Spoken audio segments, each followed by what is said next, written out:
আসসালামু আলাইকুম রহমতুল্লাহ। সুপ্রিয় দর্শক, আশা করি মহান আল্লাহ রাব্বুল আলামিনের অশেষ মেহেরবানি ও দয়ায় আপনারা সকলেই ভালো আছেন।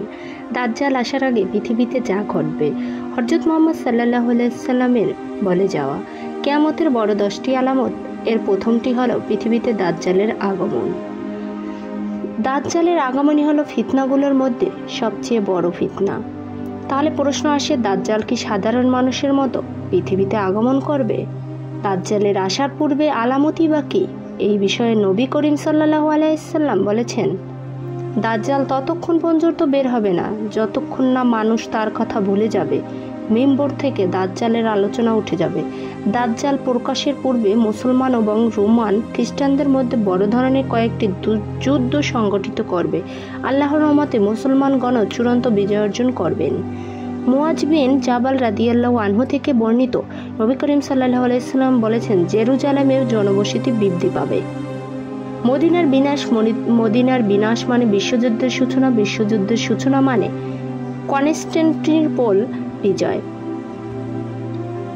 কনস্টান্টিনোপল বিজয় মানে দাজ্জালের আরবি ভাব। মুহাম্মদ সাল্লাল্লাহু আলাইহি সাল্লাম বলেছেন, দাজ্জাল প্রকাশের পূর্বে 3 বছর মহাদুর্ভিক্ষের মধ্যে দিয়ে অতিবাহিত হবে।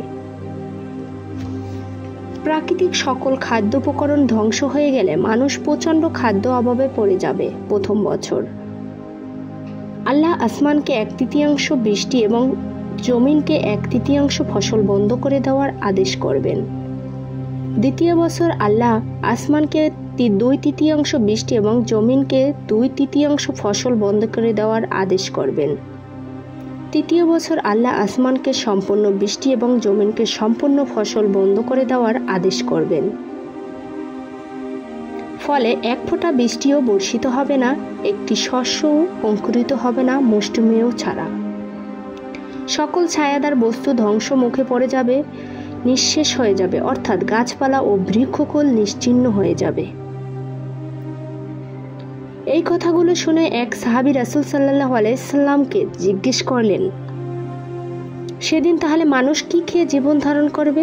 হে আল্লাহর রাসূল, প্রশ্নের উত্তরে নবীজি সাল্লাল্লাহু আলাইহি সাল্লাম বললেন,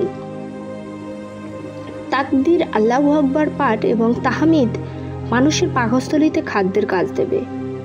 তারপর দাজ্জাল তার দলবল নিয়ে আত্মপ্রকাশ করবে। দাজ্জাল বিশ্বের প্রতিটি শহরে, প্রতিটি অঞ্চলে গিয়ে পৌঁছবে। পৃথিবীতে তার অবস্থার মেয়াদ হবে 40 দিন। প্রথম দিনটি 1 বছর,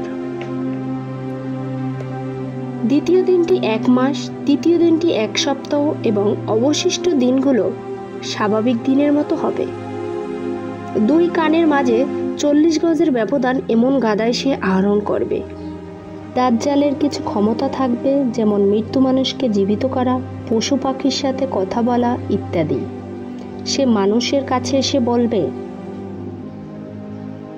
আমি তোমাদের পালনকর্তা। তার 2 চোখের মাঝে আরবিতে অবিশ্বাসী লেখা থাকবে। শিক্ষিত অশিক্ষিত সকল মুমিন সেটি পড়তে পারবে। মক্কা মদিনা প্রতিটি শহরে প্রান্তরে সে পৌঁছবে। ওই সময় ঈমান রাখা খুবই কষ্টকর হয়ে যাবে। যাদের নরবরে ঈমান, তারা দাজ্জালকে বিশ্বাস করবে, দাজ্জালকে খোদা মানবে। ফলে দাজ্জাল আকাশকে বলবে বৃষ্টি দিতে, তারপর বৃষ্টি হবে।